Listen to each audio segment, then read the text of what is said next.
Notre invité aujourd'hui, c'est M.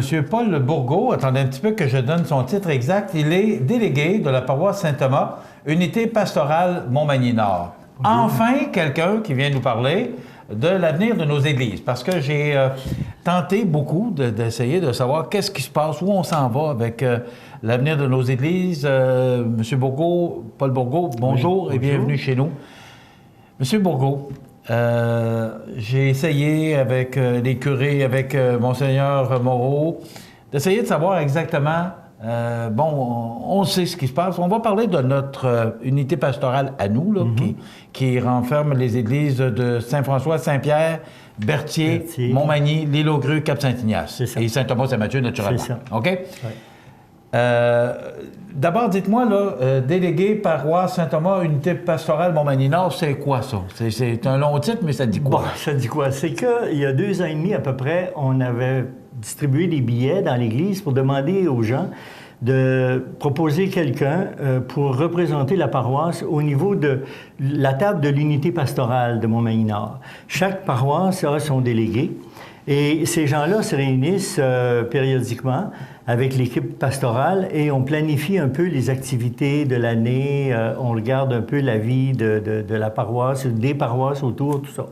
Alors, ça fait 2 ans et demi, ça fait 2 ans au moins qu'on se rencontre régulièrement. Évidemment, on est en train de, je dirais, d'amorcer ce qu'on appelle actuellement au niveau du diocèse le tournant missionnaire. C'est que, je vous cache pas, vous savez, le nombre de prêtres dans le diocèse diminue régulièrement.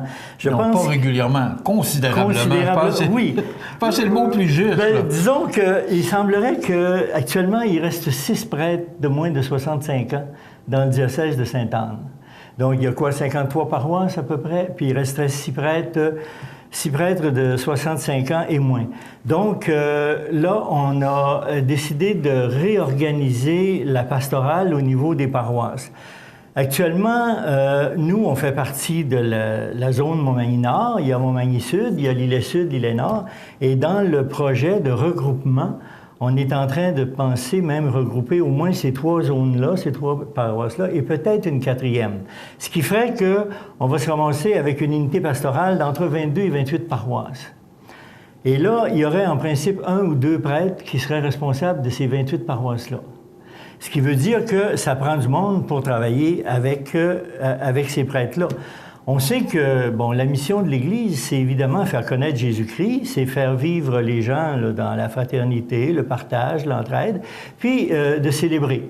Alors, à ce moment-là, le diocèse propose 3 champs d'animation qui sont celui de, faire connaître Jésus-Christ, c'est l'éducation de la foi. Il y a le côté éducation de la foi des enfants, l'éducation de la foi des adultes.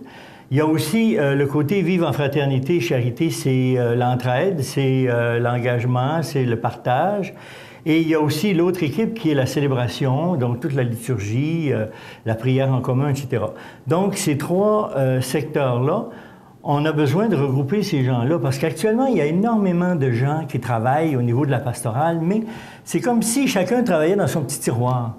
Puis, il n'y a pas vraiment de coordination, ce qui fait que et aussi, l'autre problème qu'on voit, c'est qu'on se promène d'un secteur ou l'autre et on retrouve habituellement à peu près toujours les mêmes faces, à peu près toujours le même monde. Ces gens-là s'engagent, mais ils s'engagent tellement que c'est un peu des fois, comme on dit, on rentre le doigt et tout le bras passe. Et c'est un peu ça qui arrive. Alors, ces gens-là, à un moment donné, après 10-15 ans, je rencontrais dernièrement une madame qui me disait « Ça fait 14 ans que je fais du visuel dans l'Église, mais là, je commence à être fatiguée, je commence à être épuisée. » Puis elle dit, je cherche quelqu'un, mais je n'en trouve pas. Donc, c'est sûr qu'il faut penser que, je pense, le temps d'être assis dans l'estrade et de regarder les gens jouer sur la patinoire, là, je pense que ça, c'est pas mal fini, là. Il va falloir qu'on descende sur la patinoire, nous autres aussi. Sinon, on peut peut-être se ramasser comme les Canadiens, là. Mais je pense que ce qui est important... L'exemple est très bon.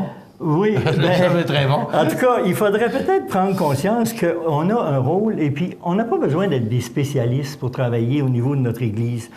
C'est toujours un travail d'équipe. C'est ça qu'on présente dans le petit feuillet, le dépliant, qui va être mis dans le feuillet paroissial des églises de Montmagny en fin de semaine, dimanche prochain. Donc, on explique un peu l'équipe locale d'animation, à quoi ça ressemble, à quoi ça rime. On a pensé le mettre dans le feuillet, nous, ici à Montmagny. Dans les autres paroisses, je sais qu'à Berthier, ils l'ont publié dans leur bulletin municipal, là, le Berthelet. Ailleurs, et ça a été fait aussi dans quelques autres paroisses. Je dirais que Berthier, Saint-Pierre et Saint-François sont déjà très avancés. Ils ont déjà trouvé tout leur monde. Les équipes sont prêtes et ça travaille déjà.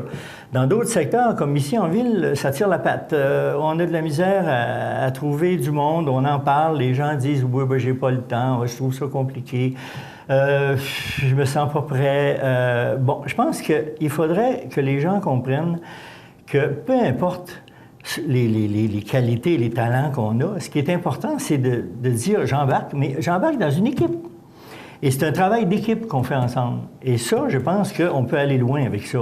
Actuellement, je sais qu'au niveau du diocèse, il va y avoir des tournées qui vont être faites dans les zones pour informer la population, informer les gens, expliquer ce qui se passe.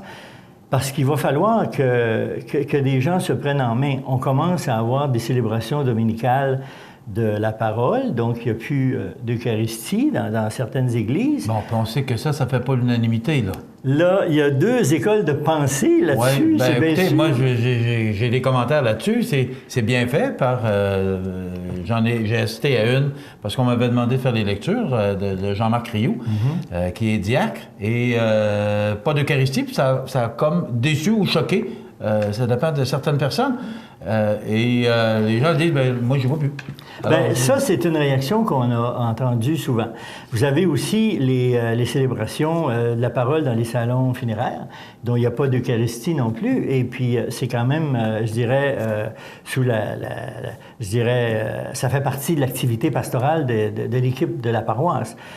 Pour ce qui est de la communion, je veux dire, ça, c'est c'est laissé à la discrétion de l'évêque de chaque diocèse. Chaque évêque de chaque diocèse décide qu'est-ce qu'il fait avec ça. M. Bourgault, vous me disiez cette semaine, parce qu'on a quand même préparé cette entrevue-là, vous me disiez que ça se fait ailleurs, il y a communion. C'est notre évêque ici qui a décidé qu'il n'y en avait pas. C'est lui qui mène, c'est sa barque à lui. C'est ça un que peu j'ai ça. compris. Monseigneur Moreau, lui, continue l'action qui avait été proposée par Monseigneur Fecteau, qui était avant lui, qui, lui, avait, avec un comité consultatif, avait écrit un décret. Un décret, c'est comme un règlement, c'est comme une loi qui passe dans le diocèse et qui dit, là-dessus, il faut se conformer à ça. Bon. Il y a des choses qui sont différentes. Je pense, par exemple, simplement aux célébrations communautaires du pardon. Nous autres, ici, dans le diocèse, l'évêque permet que ce soit fait sans rencontre individuelle du prêtre. Alors que dans le diocèse de Québec, par exemple, c'est défendu, ça se fait pas. Donc, c'est pour ça qu'il y a dans les différents diocèses des pratiques qui sont différentes et qui sont laissées à la discrétion de l'évêque. Alors, les nôtres, les 2 évêques qu'on a eus, le précédent et celui qui est actuellement, disent, pour le moment, on fonctionne comme ça, pour vraiment montrer la différence qu'il y a entre une Eucharistie et une célébration de la parole. Il faut dire que dans le passé, je me rappelle quand j'étais petit, moi, on disait que la messe compte à partir de l'offertoire et elle va compter si on part tout de suite après la communion. Donc, on oubliait complètement toute la partie, je dirais, liturgie de la parole. Toute la parole de Dieu, là, c'était comme pas important, ça. D'autant plus que c'était fait en latin, le curé disait ça en latin, etc. Donc, on comprenait rien. La plupart du monde comprenait on comprenait rien. Ah. Ça fait que là, depuis le Concile, qui fait déjà 50 ans, on a dit maintenant, il faut mettre la parole, il faut mettre l'accent là-dessus. Si on regarde les religions protestantes et tout ça, les évangélistes, on s'aperçoit qu'ils ont une longueur d'avance énorme sur nous autres là-dessus, parce que les autres, leurs rencontres sont centrées sur la parole de Dieu. Alors que nous autres, à venir jusqu'à il y a quelques années, elles étaient centrées sur l'Eucharistie. Et là, on est en train de découvrir qu'il y a 2 dimensions très importantes. Il y a la parole de Dieu, ce qu'on pourrait appeler la table de la parole, ensuite la table du pain et de l'Eucharistie. Alors, on est en train de travailler ça pour essayer de donner plus, je dirais, d'importance à la parole de Dieu. M. Bourgault, on doit s'arrêter pour une pause. On va revenir et la prochaine question moi, que je vous pose, c'est est-ce qu'il y a trop d'églises? Puis il va arriver quoi avec nos églises? Oups. On s'arrête, on revient avec notre invité dans quelques instants. Alors, on est un peu serré dans le temps, mais justement, considérant ce feuillet-là, qui sera dans le feuillet paroissial, c'est pour ça que j'avais invité M. Bourgault, mais je vais le réinviter, n'ayez crainte, en 60 secondes, l'avenir de nos églises. Et est-ce qu'il n'y a pas trop d'églises chez nous? Le problème, c'est que ce qui va régler le problème, ça va être la question d'argent. Quand on ne sera plus capable de faire vivre une église, il va falloir la fermer ou la vendre. Je pense actuellement à plusieurs églises qui ont été vendues à des municipalités ou qui ont été cédées à des municipalités parce que les gens ne sont pas capables de l'entretenir.